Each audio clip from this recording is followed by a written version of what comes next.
Muchas gracias, Oscar. Muchas gracias a todos por estar aquí. Y bueno, siempre da como un poco de pena como esas semblanzas que uno dice, o uno está muy viejo o si hizo tanta cosa, en qué momento la hizo. Pues bueno, me va a permitir compartirles una experiencia que vi hace poco y que reestructuré ahorita para hablarles porque me ha sido muy difícil cerrar este proyecto. Es un proyecto que realizamos con la Facultad de Arte y Diseño de la UNAM. Y bueno, lo titulé en esta ocasión Caminar la Palabra, ejercicios de resistencia, arte y colectividades desde el territorio.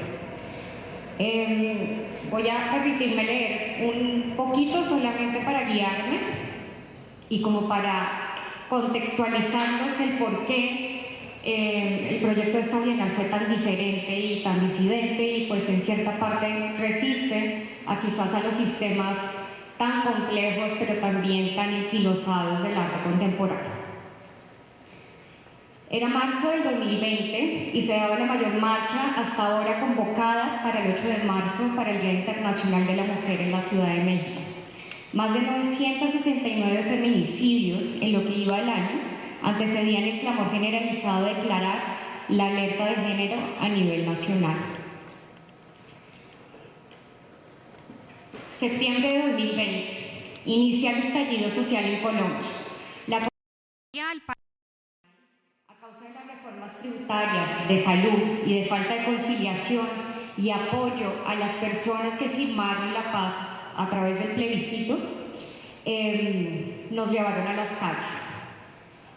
Se incumplieron la mayoría de los pactos, tanto así que durante todo este acompañamiento legal de transición y de retorno a la sociedad civil de todos los guerrilleros, sobre todo de las FARC, que dejaron sus armas bajo el plebiscito y abandonados bajo la Jurisdicción Especial de Paz, fueron abandonados en sus territorios. A tal punto que hoy ya se suman más de 316 líderes sociales asesinados, 76 de ellos firmantes de paz. Estas movilizaciones precedieron las que ya se habían dado en Bolivia, en Argentina y en Chile en mayor medida, que surgieron también ante políticas inequitativas y de afectación política a los ciudadanos.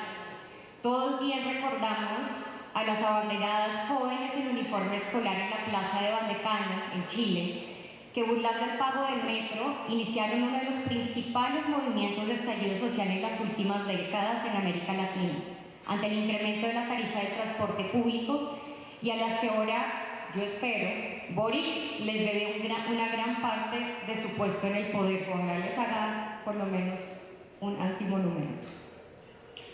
Llegó la pandemia y con ella un síntoma generalizado de incertidumbre y miedo mermó la rabia generalizada de la sociedad civil. Las ollas comunitarias en Santiago de Chile poco a poco fueron desapareciendo y las reglas de control en países como Argentina o en Colombia culpaban al llamado a las calles por el incremento de los contagios. Se minimizó el accionar en las calles, el miedo por el otro, tal como lo mencionaría Achille Mbembe en la entrevista realizada en Gauscas el 31 de marzo del 2020, donde comentaba que la pandemia democratizaba el poder de matar. El coronavirus llegó a hacernos cambiar la forma en la que pensamos y vemos el cuerpo. Se convirtió en un arma, se volvió más fuerte que ese otro que históricamente relacionamos con el Estado, que es arbitrario y que generalmente siempre tiene impunidad. Así que muchas actividades se lanzaron a la virtualidad. Esto que estamos viendo es un sitio emblemático en Bogotá, que está en medio de una calle que se llama La Caracas. Este monumento ya no existe, a Simón Bolívar, y bueno, fue como uno de los puntos emblemáticos y fue un epicentro del llamado social que fue tomado también para reivindicar el tema de los monumentos, como tendrían que verse en ese momento. Muchas de las luchas se llevaron a la virtualidad. Aquí ante los radicales recortes presupuestales en el ramo de cultura a causa de la pandemia, que se sumaban al ya descarado recorte de los capítulos 3000 y los designados en la Ley Federal de Austeridad Republicana en el oficio número 1 del presidente, en contraste a los 3.876.000 pesos que hasta ahora han sido ejecutados y que aún faltan 10.335 millones destinados para el proyecto Chapultepec Naturaleza y Cultura, centralizado en una de las localidades, una de las zonas de México más privilegiadas del país, centralizando así la cultura y pues realizando este gran megaproyecto que se suma a muchos otros que pues mencionó Cuauhtémoc el sábado pasado, sexenales dentro de este gobierno.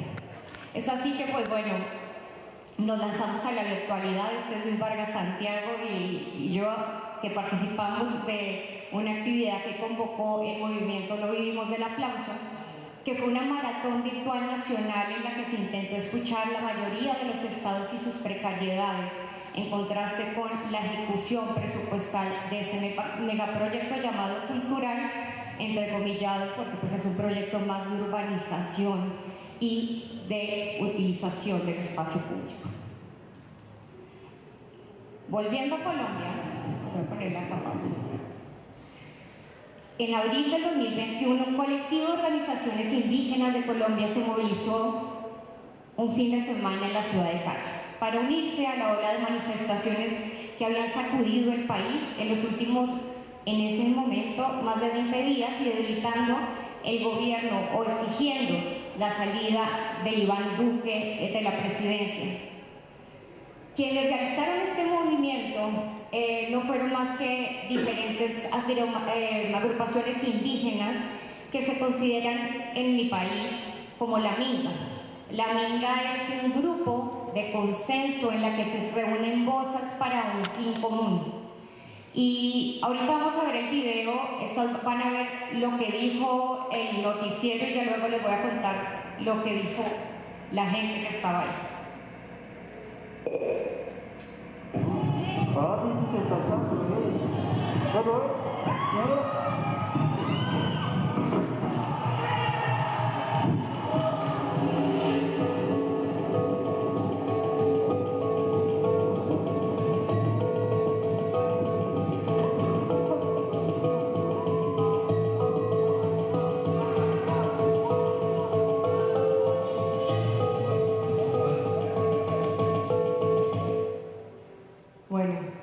Este es uno de los morros de Santiago de Cali, la capital del Valle del Cauca, y quienes veían ustedes ahí son las mujeres Misak. Los grupos Misak, Inga, se reunieron a través de la Minga, y esta estatua de Sebastián de Belalcázar, que es el conquistador de esa zona del país, tiene incluso datadas las mayorías de las vejaciones que hizo directamente a las mujeres de esa comunidad. Un amigo muy cercano que hace parte de la Guardia Indígena y que hizo parte de este movimiento y que se encontraba ahí en ese momento, me comentó que no fue tan fácil como se ve ahí en el video, sino que lo que realizó la Minga antes de ese derribamiento fue un ritual. Fue un ritual de sanación para ellos mismos alrededor de la estatua, y eso fue lo que posibilitó, según ellos, que la estatua fuera debilitada y fuera derrotada. Por eso es que ven las mujeres encima de la estatua, y a manera pues también muy simbólica, cuando cayó, se le cayó la cabeza. Entonces, este fue un símbolo que por lo menos en el paro nacional precedió muchísimos movimientos. ¿Y por qué les estoy contando todo esto? Porque, bueno, en ese momento tan complejo que se estaba viviendo, con ese antecedente, con ese dolor de yo estar aquí, de lo que estaba pasando en Colombia, porque nuevamente se habían levantado todo el paro nacional, lo que llamamos el estallido social, empezaron a haber muchas confrontaciones con el Estado.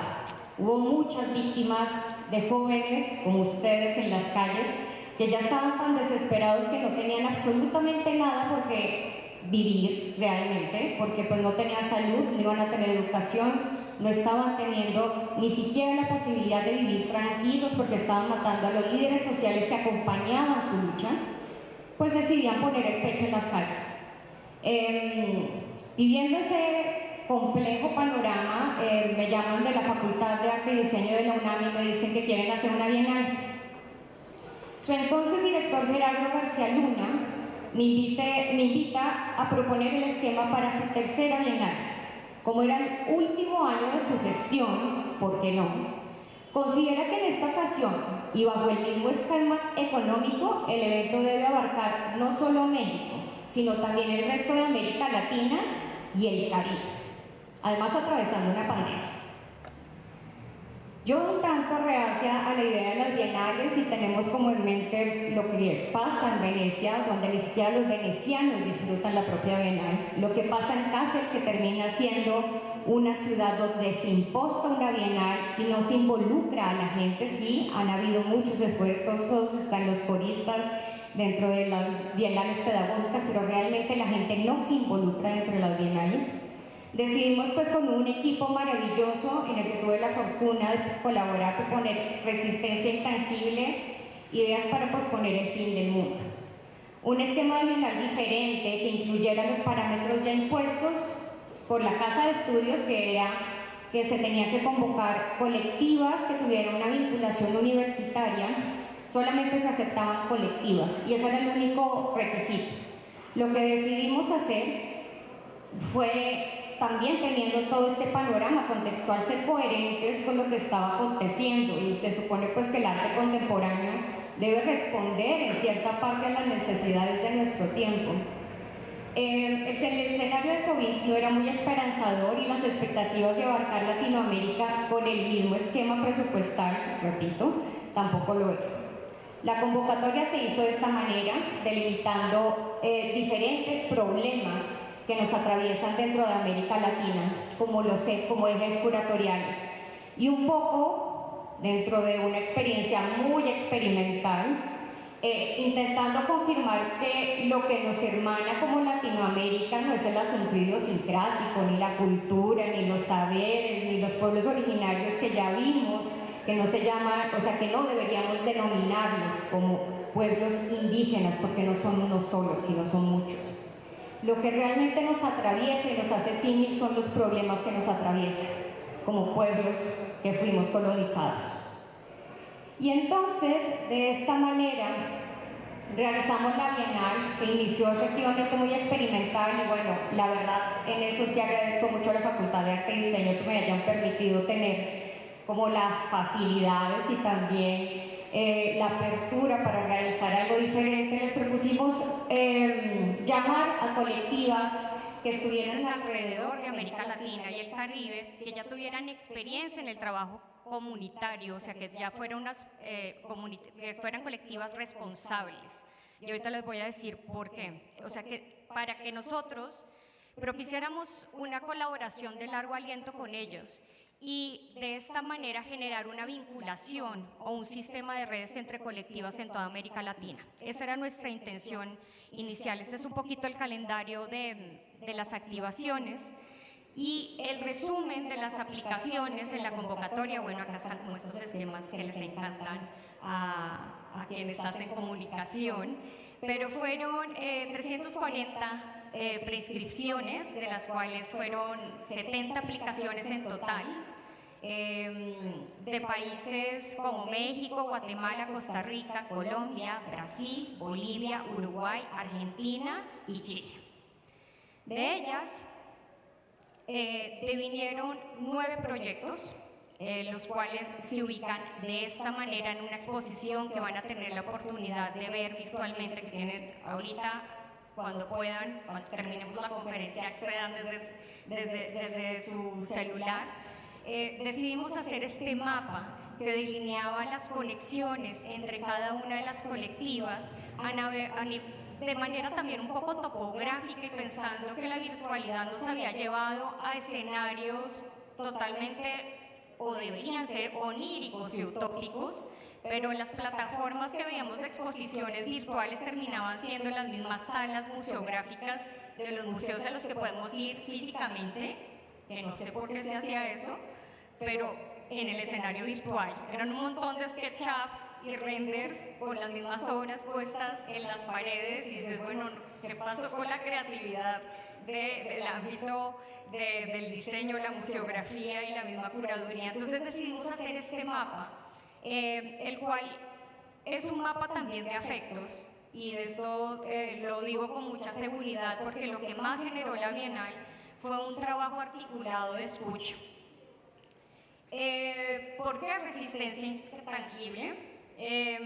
La Bienal toma su nombre prestado del líder indígena, ambientalista y escritor brasileño, Ailton Krenak, de Ideas para idear el fin del mundo en 1953. En este libro, Manifiesto recopila un pensamiento urgente sobre un mundo que agoniza al borde del abismo. Krenak nos hace una llamada para empezar colectivamente un proceso de transformación social, cultural y ambiental. Llamábamos a una reflexión colectiva y a la introspección también personal, articularla no desde el individualismo, sino desde la comprensión del otro como una necesaria estructuración de una sociedad viable. Y eso también lo aprendemos todos los días, o nosotros lo aprendimos durante todo este trabajo, del trabajo asambleístico de los pueblos originarios. Eso fue lo que nos permitió realizar la Bienal como tal. Como antecedente de esta Bienal estaba la Bienal de la Resistencia en Guatemala, que dirige Maya Huracán, la Bienal Paz, y en cierta parte los ejercicios que ha realizado la Bienal FEMSA en algunos de los estados a partir de a nivel pedagógico, ¿no? Aquí vamos a ver un poco cómo trabajamos pedagógicamente, pero antes de eso me gustaría nombrar al equipo que fue Pierre Valls, Catalina Bojacá, Fernanda Barreto, Aisel Huica, Luis Ramírez, Luis Villa, Guillermo Veller, Jesús Torrivilla, Carlos Sandoval, Israel Aldana, Jerónimo Rosales y Shantia García, que pensamos que de esta manera era la única en la que íbamos a poder trabajar virtualmente con cada una de las colectivas que estaban alrededor de América Latina. Caminar la palabra. Programa público de la Tercera Bienal de Artes y Diseño de la UNAM. Resistencia intangible. Ideas para posponer el fin del mundo. Un programa que acompaña procesos de investigación colectiva, un despliegue de información para estrechar los vínculos entre diferentes territorios y modos de hacer. Caminar la Palabra es un espacio que sirve para alimentar y estrechar los vínculos entre los diferentes proyectos que hacen parte de esta emisión de la Bienal.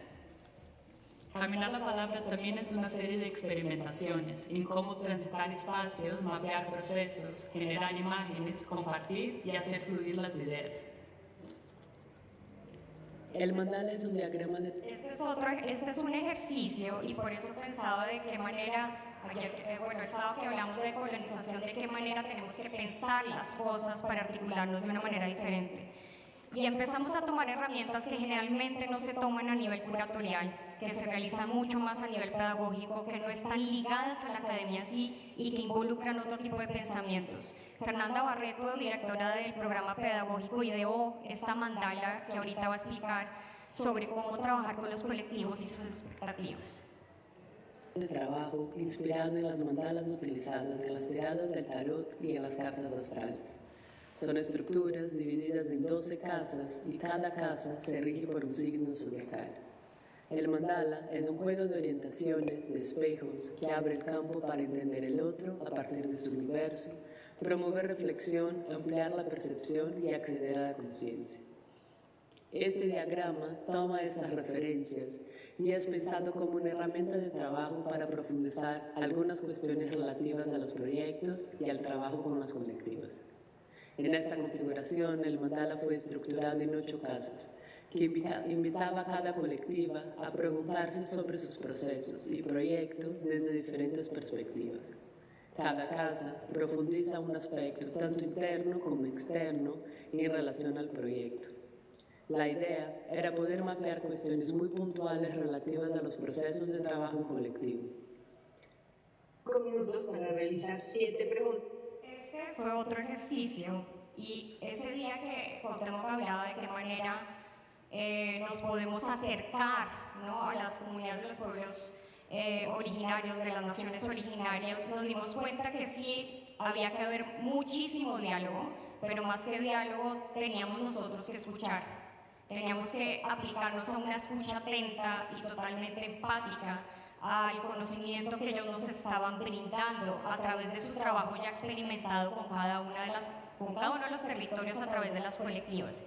Este ejercicio se llamó Conversaciones Caleidoscópicas y bueno, fue un ejercicio bellísimo con las colectivas en las cuales se delimitaba un contexto, un tema o una palabra y a partir de ella nos vinculábamos todos a través de nuestro pensamiento.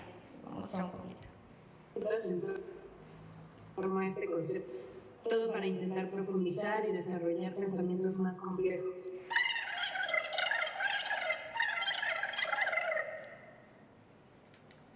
¿Quién es la huésped, la cuerpo o la conciencia? ¿Cuál es el límite entre el cuerpo individual y el cuerpo colectivo? ¿Cómo puedo mantener sana mi cuerpo social? ¿Qué es la cuerpa? Cuerpo y el otro, una conexión entre pares y dispares. Los audífonos dañan mi cuerpo. ¿Qué importancia tiene el tacto en el lenguaje? ¿Qué huellas dejó la pandemia en mi cuerpo? ¿Cómo cuidar el cuerpo? Bueno, y con este antecedente y de esta manera, de manera muy resumida, fue como estuvimos trabajando con las colectivas. Intentamos siempre no romantizar las relaciones que ellos tenían dentro del territorio con las comunidades en las que estaban trabajando, ni exotizar el potencial de los pueblos originarios. Y dentro de lo que me di cuenta, ahorita también el trabajo académico desde pues, la UNAM, me di cuenta que muchas veces hablamos de estos temas desde un escritorio, ¿no? Al frente de una computadora y nuestra geolocalización es Google Maps. No sabemos cómo realmente se vive. Y hablar con tanta propiedad a partir de bibliografía, a mí en este momento y después de esta bienal, aún más fuerte me parece terriblemente irresponsable. Es por ello que, más allá de tomar los pueblos, las naciones originarias como métodos de estudio, intentamos, y más allá de este asunto de colonizar archivos, miradas, cuerpos, territorios, necesitábamos ser mayores interlocutores, mediadores de lo que ellos ya estaban haciendo en el territorio. Muchas veces pensamos que tenemos que ir a llevar programas, obras, alianzas. La gente ya está haciendo sus propios sistemas culturales en esos territorios y lo hacen de manera muy loable, de manera digna y de manera ya experimentada. Voy a hablarles un poquito intenté hacer una segmentación de solamente 3 de las colectivas y no fui capaz, porque no he podido terminar este proceso porque estoy ya vinculada a cada una de ellas, ellos, ellas, en todos estos puntos de América Latina y la verdad es que dudo mucho que vaya a soltar este proyecto. El trabajo tutorial en equipos, bueno, ellos ya tenían una amplia experiencia trabajando en sus territorios a partir de necesidades muy particulares. Pero ahí nuevamente vino el asunto de caminar la palabra, cómo podemos entablar acciones a partir de la misma teoría, pero también siendo coherentes dentro de nuestro mismo trabajo. Y decidimos hacer también un trabajo tutorial, porque lo que les faltaba quizás a ellos era un acompañamiento técnico, entonces marcamos unas líneas de tutoría en las que nos acompañaron ya como Castañola a nivel museográfico, Lorena Zaragoza para la escritura de textos, Elena Pardo a nivel cinematográfico y la duplicadora Emanuel Tobar y Vanessa en la parte de diseño. Ellos estuvieron realizando múltiples reuniones en Zoom, así como nosotros lo hicimos, para poder llegar a los resultados que ustedes pueden acceder en la exposición virtual. Este es el trabajo de Casa Pona, de Marinela, Gabriela, Juan Carlos y Aldair. Esto queda en Santa Cruz, Bolivia. Están en una zona que se llama Lomerío y allí las mujeres son las que mandan el pueblo. Lo hacen también a través del bordado y la venta de sus textiles. Lo que hicieron esta colectiva, que trabajaban de manera muy cercana, era también hacer perpetuar el conocimiento del patrimonio cultural intrínseco en las prácticas de sus pueblos, promoviendo el respeto y la admiración por sus artes y sus saberes. Otra característica particular de la Bienal es que utilizamos todo el presupuesto para hacer exposiciones en cada una de las comunidades. Nos parecía también irrespetuoso que las comunidades que se habían vinculado a los procesos colectivos pues jamás pudieran ver la exposición porque iba a estar aquí en el MUCA Campus en la Ciudad de México. Entonces decidimos que se hicieran 9 exposiciones en cada uno de los territorios, además pues de la exposición virtual. Hicieron a través de una narración fotográfica y también de documentación de cada uno de sus textiles. Casa Pora realizó una exposición de todas estas mujeres y sus historias, cómo se vinculaban también el hecho de bordar y de tejer dentro de un sistema casi de sanación mutua y de reconciliación también con sus saberes ancestrales, y también como una manera de no desligarse de su territorio y de sus hermandades y sororidades dentro de la misma comunidad. Voy a ir medio rápido. Este es Conexo en Montevideo, Uruguay, donde a través de las ollas comunitarias y por la pandemia del COVID se empezaron a dar en las áreas circundantes a Montevideo, en la cuenca de Casaballe, particularmente estas ollas comunitarias. Lo que hacía el barrio era generar ollas para todo el mundo y darle de comer a todo el mundo. Eso también se hizo mucho en Chile y luego Colombia también lo hizo durante el paro nacional. El colectivo, que está liderado por Carolina Rodríguez y Joana Hernández, y eso así como dato curioso, Joana es colombiana también y está por allá haciendo también trabajo colectivo, decidieron trabajar en diferentes puntos de la cuenca de Casaballe, una de ellas arquitecta, la otra artista, para generar espacios dignos de las ollas comunitarias y perpetuar también la labor de los espacios sociales de vinculación arquitectónica, porque ellos se tomaron fue como el espacio en una casa abandonada y ahí llegaba todo el mundo y lo que se daban cuenta era que si estaban unidos podían generar ideas, podían generar también cierto tipo de organizaciones asambleísticas dentro del barrio. Este es el resultado de la olla y merendero Junto Podemos, y pues ahí están Joa y Cabro. Realizaron a partir de materiales que buscaron a través de la donación 3 ollas comunitarias ahí en la cuenca de Casaballe. Este fue su proyecto artístico, que también devino en un proceso de recopilación de memorias colectivas, de que el barrio se reconociera a sí mismo y de que también se sintieran protegidos.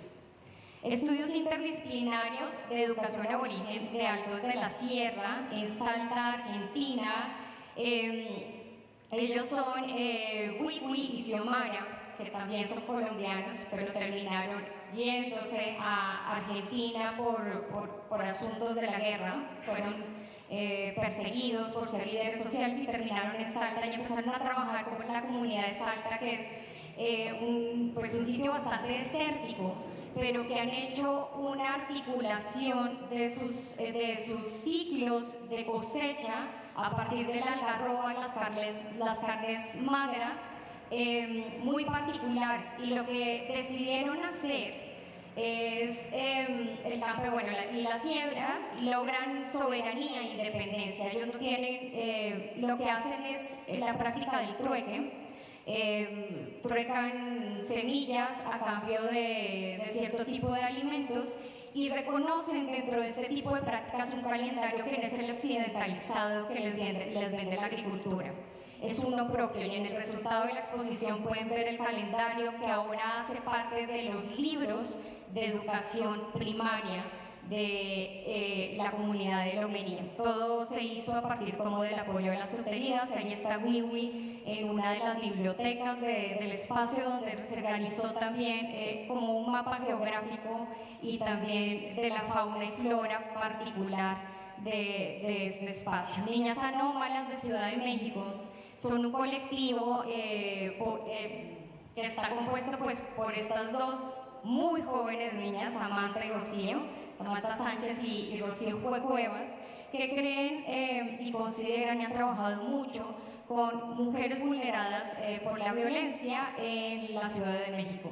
Estos fueron los primeros talleres que realizaron en el RULE, y a partir de este trabajo colectivo se realizaron grandes mapas textiles que fueron expuestos en la Facultad de Arte y Diseño. Ellas siguen aún con su trabajo y han seguido exponiendo.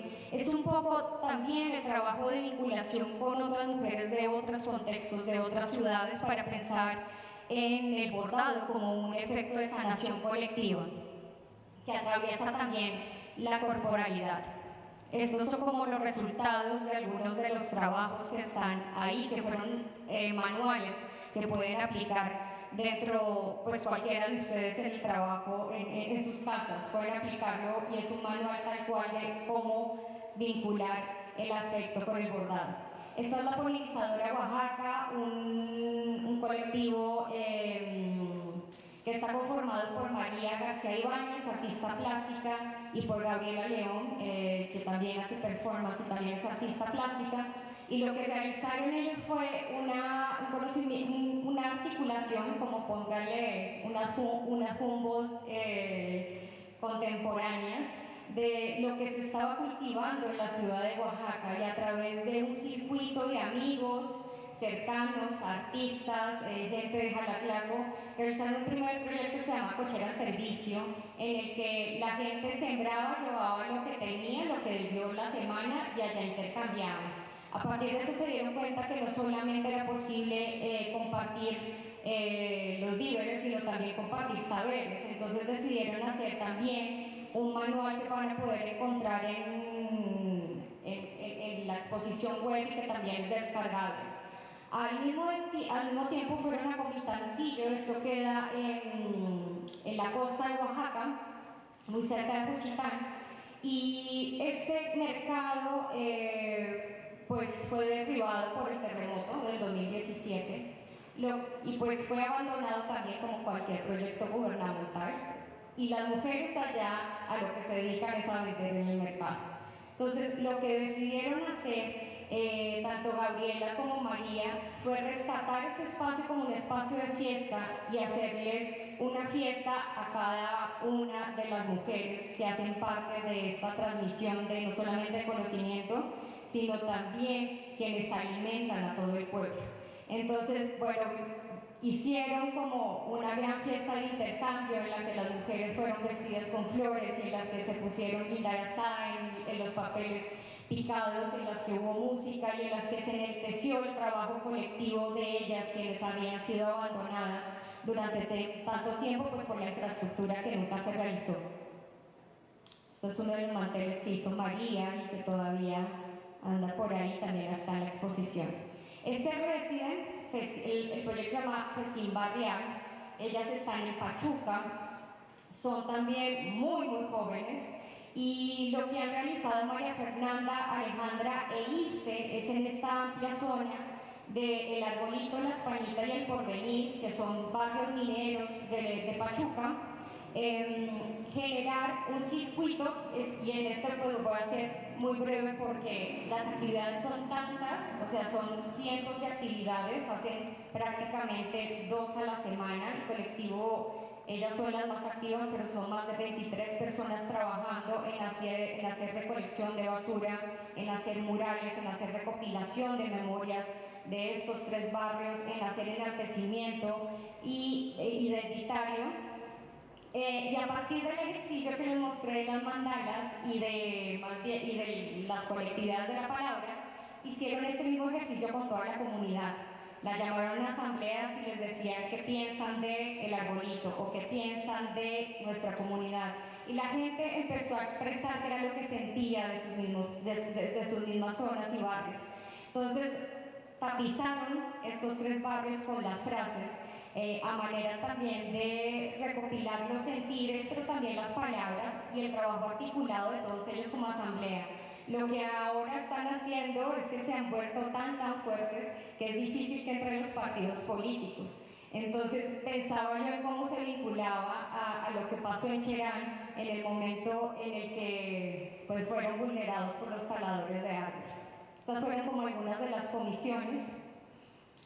Este es otro colectivo, se llama Volcán, el proyecto fue Alton Hirru, María Clara y Camilo Pachón, trabajan en Simbundoy, una parte baja del Putumayo en Colombia, muy afectado por la violencia. Alton Hirru es como se denomina al gran malo. El gran malo es prácticamente todo lo que nos hace errar en la vida, desde el alcohol, las drogas, hasta los paramilitares. Es por ello que lo que hicieron en esta zona tan afectada con la violencia es generar talleres con los niños y con los tatas, que pues son en nuestro caso como las mayoras y mayores de las comunidades originarias, para hacer documentales. Esto mismo se expuso en este tipo de panel que pusieron en el pueblo de Simbundoy y en el que trabajaron directamente con niños.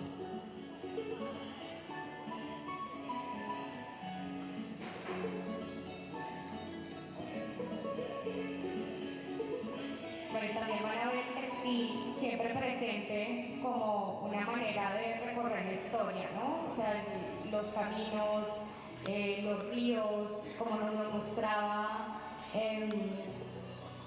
como que todo el tiempo acá está vinculado también como al trabajo no solamente ancestral, sino también contemporáneo. Esta es María Clara. Todos esos videos los van a poder ver si les interesa más ampliamente en la página web. Este es Ave Fénix de Mexicali, Baja California. Ave Fénix decidió hacer un trabajo precioso desde el 2018. Ellas son Mari Carmen, Kenia y Alejandro, y están trabajando directamente con las chicas del Cerezo, chicas que están privadas de su libertad y que han dejado de reconocer, lo decían ellos de manera como muy latente, el espacio de su cuerpo como un espacio de libertad. Entonces, allí, privados de la libertad, lo que hacían era trabajar bajo la libertad del territorio que les pertenecía, que es su cuerpo. Hicieron trabajo de performance, de un acompañamiento también de memorias, y el pensar también dentro de las prácticas artístico-pedagógicas como oportunidades para dejar fluctuar la emotividad y la racionalidad, para promover el sentir, pensar y el desaprendizaje. Muchas de estas mujeres, a través de sus vivencias, se realizó un trabajo precioso, y si se dan cuenta en estas que fueron las primeras sesiones, las chicas están veladas de su cara porque así lo pedía el Cerezo, pero porque también lo pedían ellas. Sentían miedo y sentían pena de ser identificadas. Esta es parte del trabajo final que se encuentra en la página. Voy a mostrar estos 2 últimos colectivos de manera como mucho más profunda, como para que se den idea.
Bueno, ahí para no spoilearles y vean la exposición, que es la obligación de verla.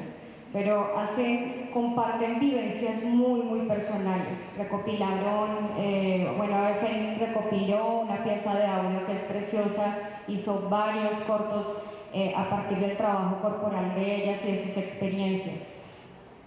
Y el último es Minga, Prácticas Decoloniales. Ellos están en Popayán, Colombia, y no sé si, reconozcan quizás esta vestimenta de la primera imagen que vimos del Sebastián de Belalcázar. Ellos hacen parte activa de la Minga.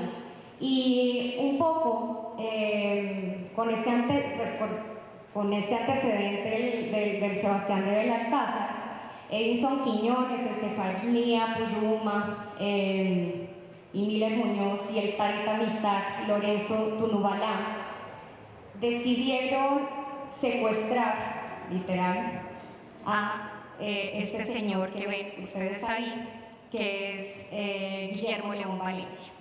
Guillermo León Valencia fue el mayor, quien persiguió en mayor medida a Manuel Quintín Lame, gran líder indígena de la parte baja de Colombia, y que logró, a partir de un bombardeo en una de las comunidades indígenas, detonar lo que nosotros llamamos, o en gran parte llamamos, el periodo más violento de Colombia. Y eso que ya tenemos bastantes, entonces tenemos unos que son más cúlmines. A partir de esto hubo un levantamiento armado de todo el Cauca, y es por ello que ellos deciden robarse o secuestrar a Guillermo León Valencia, una escultura que se encontraba en el aeropuerto de la ciudad de Popayán, y hacerle un juicio histórico. Esta fue una de las reuniones de la Minga. Hay un video también precioso en la exposición, y les voy a mostrar brevemente en qué consistió el recorrido. Ellos no solamente lo secuestraron para sanearlo. Al principio había tanta rabia que la idea era decapitar la escultura, pero ya luego comprendieron que no podían seguir los mismos parámetros occidentales. Entonces decidieron sanearla y hacerle prácticamente un rezo acompañado de no solamente ellos como comunidades, ellos son Misak, sino también de Yanaconas, Incas, Coconucos, Totoroes, Nasa y Siapidaras. Lo que realizaron llevaron a Guillermo León Valencia a que se disculpara con Manuel Quintín Lame a su tumba. Eso lo vamos a poder ver. Y a partir también de este recorrido hicieron un juicio en el que recibió los debidos latigazos por haber hecho el daño histórico que hizo dentro de esta comunidad. Hay una frase que Edison nombra siempre, que es que la memoria de los territorios la narran los pueblos y la historia oficial la cuentan solamente los dominadores. Y efectivamente lo que están ellos haciendo a partir de estas nuevas estructuras, ahí está Emiliano, que también hace parte del colectivo, y esa fue su primera procesión de saneamiento. Ya tuvo la segunda en el Museo del Oro, que eso ha sido un trabajo muy interesante.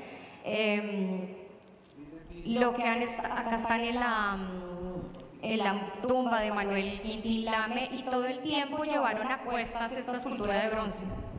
O sea, haciendo también no solamente el trabajo ya potencialmente simbólico que implica esta acción de reivindicación histórica, sino también un trabajo performativo, ¿no?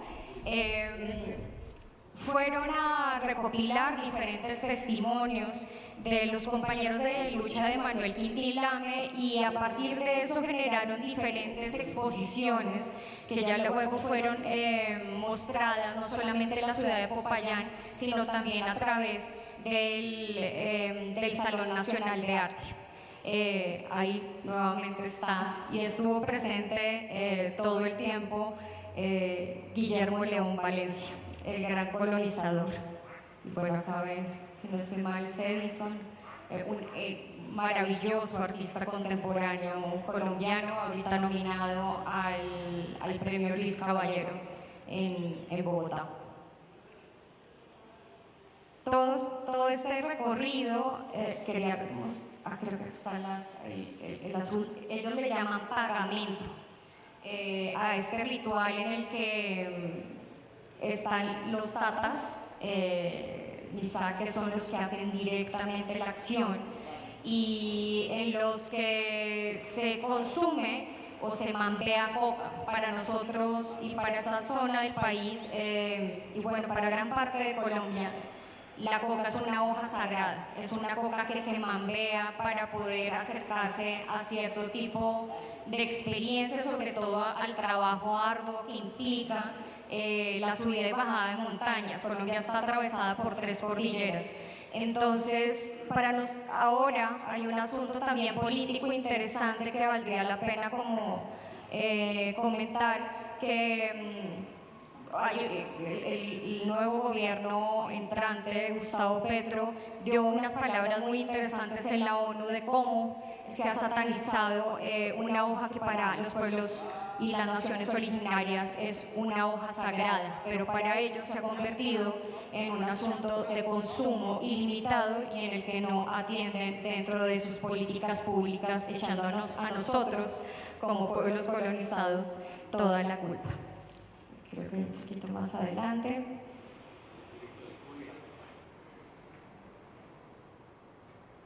A ver si está.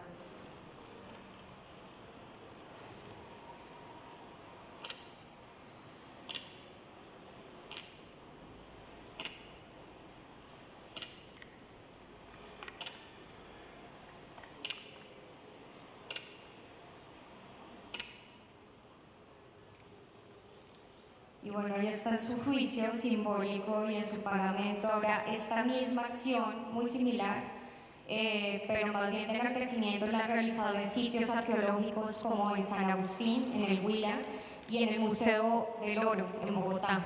Eso lo pueden encontrar también en un vínculo que se encuentra en la exposición web o en la página de Instagram de Minga Prácticas Decoloniales. Y pues finalmente, y faltando 10 minutos para que terminara, está aquí el teaser de la Bienal. Más vale que el arte se vaya enterando. Por eso estamos... El mundo ha cambiado y más vale que el arte se vaya enterando. Por eso esta es una Bienal que toma riesgos. Esta Bienal no está limitada por 4 paredes. Sucede afuera del museo, en el territorio. Sibundoy, Hidalgo, Santa Cruz, Salta, lugares que esta Bienal pone al centro del mapa. En esta Bienal no premiamos la mejor obra de arte. Mejor obra de arte, sea lo que sea que eso signifique. En esta Bienal no premiamos objetos, acompañamos procesos. En esta Bienal no premiamos a un artista individual, no nos interesan los genios. En esta Bienal seleccionamos colectivas. En esta Bienal no buscamos un resultado final, un objeto intocable, carísimo, incomprensible. Esta es una Bienal diferente, una Bienal transfronteriza. 9 proyectos en 5 países de América Latina. Esta Bienal apuesta por procesos artísticos que impactan a la gente. En esta Bienal creemos en el poder transformador del arte. El mundo cambia y nosotros cambiamos con él. Creemos en otro mundo, un mundo para caminar la palabra, un mundo para reencontrarnos en el territorio, un mundo con tiempo para la vida, un mundo lleno de vida. Tercera Bienal de Artes y Diseño, Resistencia Intangible, Ideas para posponer el fin del mundo, promovida por la Facultad de Artes y Diseño de la UNAM. Pues eso es todo. Esa fue la Bienal, esa es la Bienal, todavía hay procesos que no se acaban. Las chicas de Mexicali pidieron una extensión del proceso porque después de todo este trabajo, después de la visibilidad de la Bienal, el gobierno de Baja California se interesó en su colectivo y entonces ahora sí van a invertir en una exposición al interior del Cerezo, que si no estoy mal se realiza este mes a finales. A nosotros nos fue imposible acompañar físicamente cada uno de los procesos porque fue muy complejo en términos presupuestales, pero seguimos en contacto a través de la vinculación, del apoyo mutuo, de una amistad que yo creo que ha sido tan entrañable que difícilmente pues, se va a romper y que pues, la Bienal se perpetúa a nosotros. Tristemente, hasta ahorita no se sabe si se va a realizar una nueva edición de la Bienal en la Facultad de Arte y Diseño porque cambió la dirección y pues estamos en espera pues, del correspondiente de la UNAM. Y pues eso es todo, estoy súper abierta a preguntas, espero no haber sido terriblemente extensa, confusa, porque pues me fue muy complejo cortar las colectivas, entenderán ustedes. Bueno, y ahí está la página, por favor entren a la exposición virtual. La FAD no pagó el último permiso, entonces no les tengan miedo, no tiene virus, entren, véanla, revístenla. La verdad es que tiene como muchas aristas para jugar, si se puede pensar así. La otra página es el Instituto de Liderazgo de Museos, donde ahorita también pueden acceder a cualquier tipo de información, por favor, lo que necesiten. Está mi correo y mi Instagram, que es lo que más utilizo. Muchas gracias y pues abierta a preguntas, dudas, quejas, reclamos. Gracias.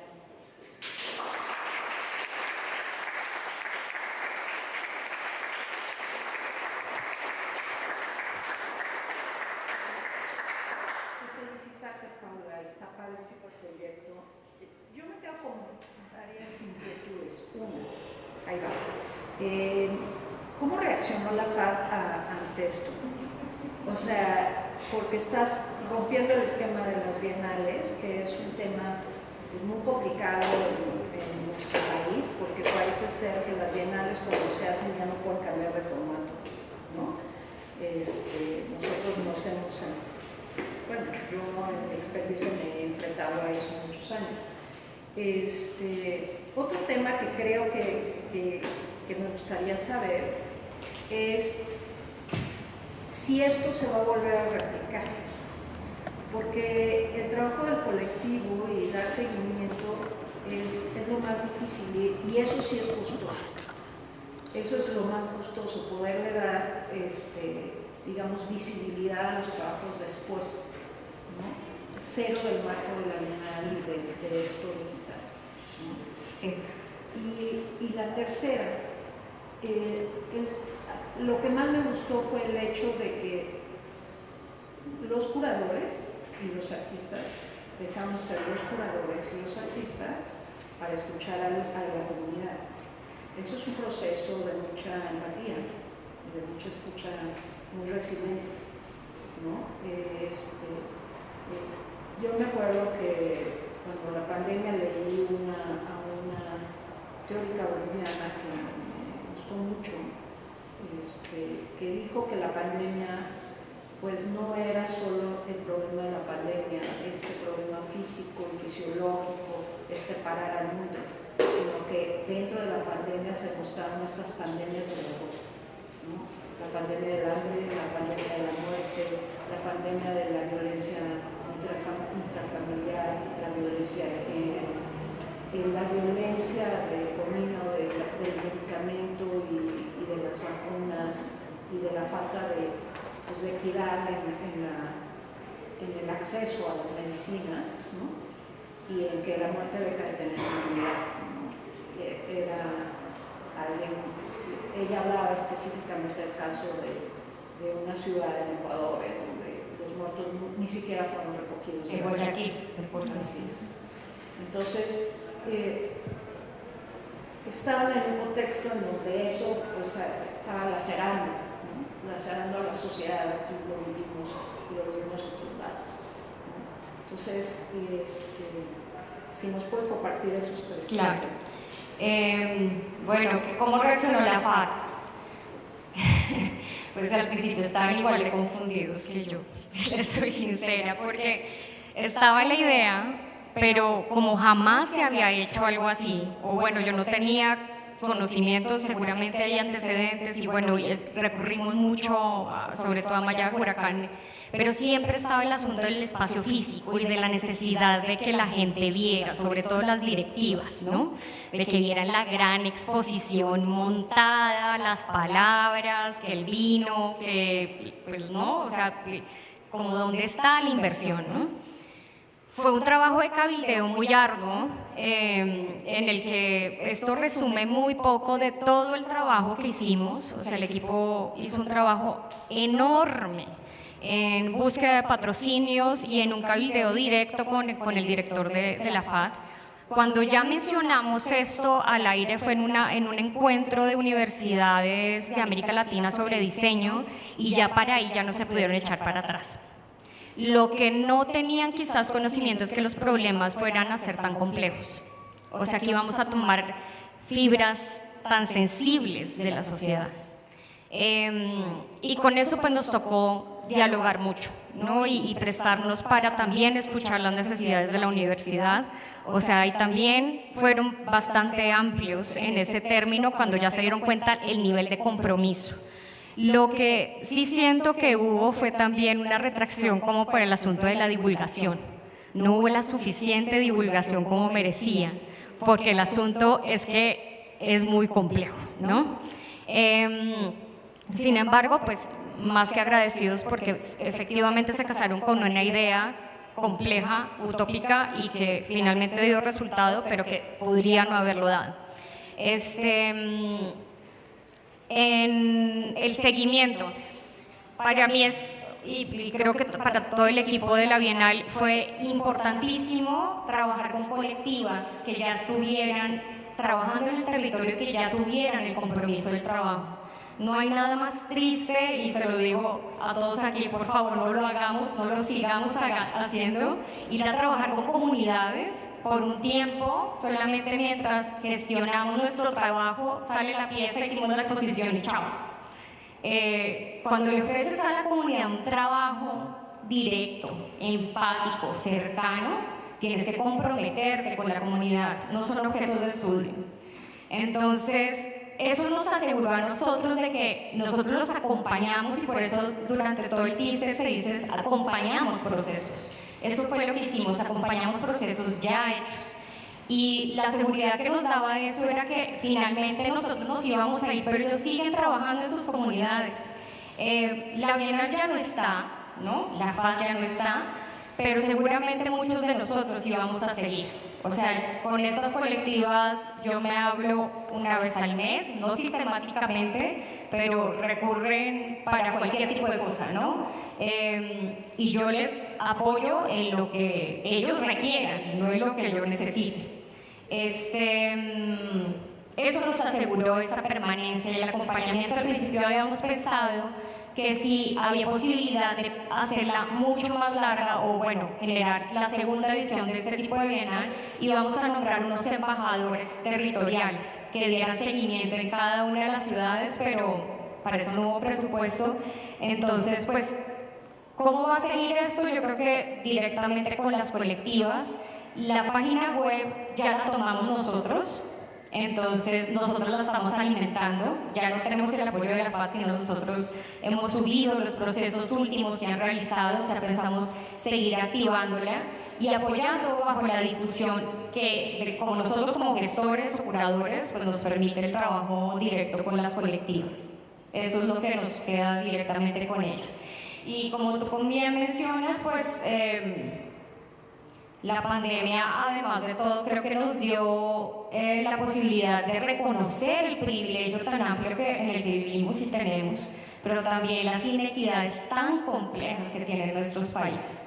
Entonces, el acercarnos a este tipo de problemáticas en un momento tan difícil, pues fue muy emotivo y creo que también eso permitió que todos nos sintiéramos lo suficientemente vulnerables para que nos acompañáramos y nos abrazáramos en los mismos procesos.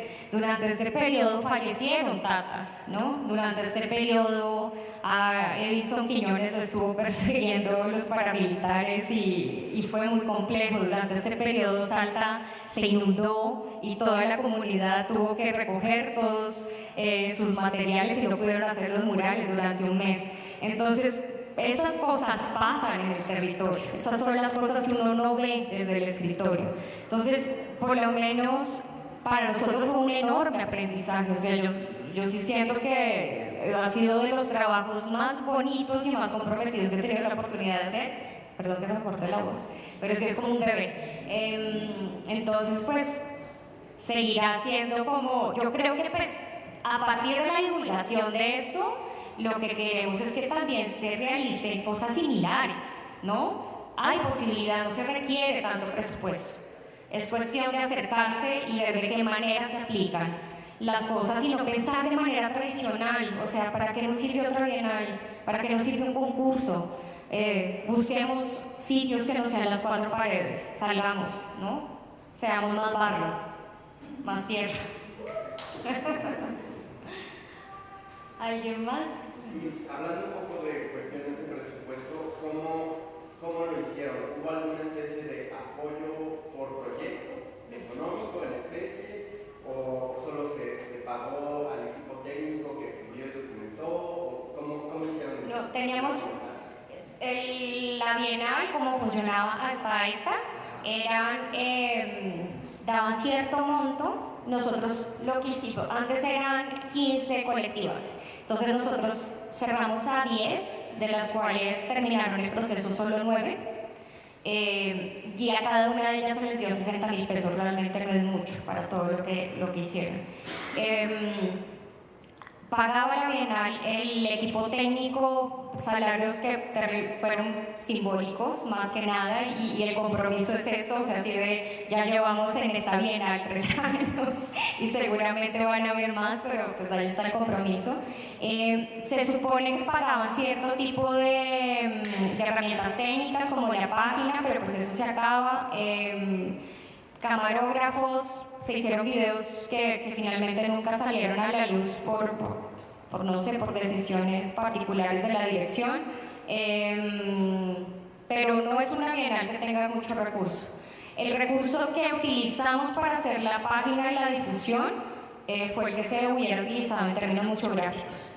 Y pues bueno, es que traer obra desde Montevideo, pues sí, con un presupuesto mínimo, pues no hay posibilidad alguna, ¿no?